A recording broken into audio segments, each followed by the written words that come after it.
কৃষ্ণ। কি করলে নারী পুরুষ হয়ে জন্মায় এবং পুরুষ নারী হয়ে জন্মায়? শাস্ত্রে তার দুটো কারণ বর্ণনা করা হয়েছে। প্রথম কারণটি এই: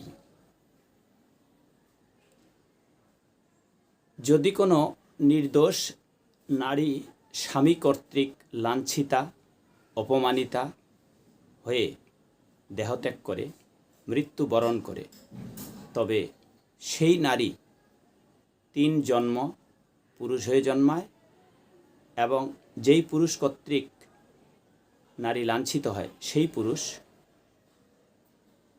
3 জন্ম স্ত্রী হয়ে জন্মায়। এটি কাত্যায়ন সংহিতা 20 অধ্যায়ের 13 শ্লোকে বলা হয়েছে।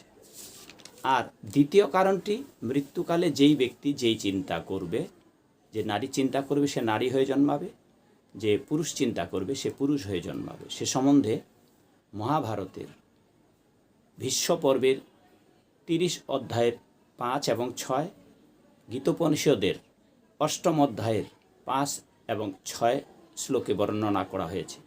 এছাড়া বেদ উপনিষদের প্রশ্ন উপনিষদের 3:10, মুন্ডক উপনিষদের 3:1-10, 3:2-2, ছান্দোগ্য উপনিষদের 3:14-1, 3:17-6, ভাগবতের 1:9-23, 3:9-15, 5:8-27, 4:28-28, 10:46-32 ইত্যাদি শ্লোকেতে বর্ণনা করা হয়েছে। হরে কৃষ্ণ। সবাই ভালো থাকবেন। জয় শিল প্রভু।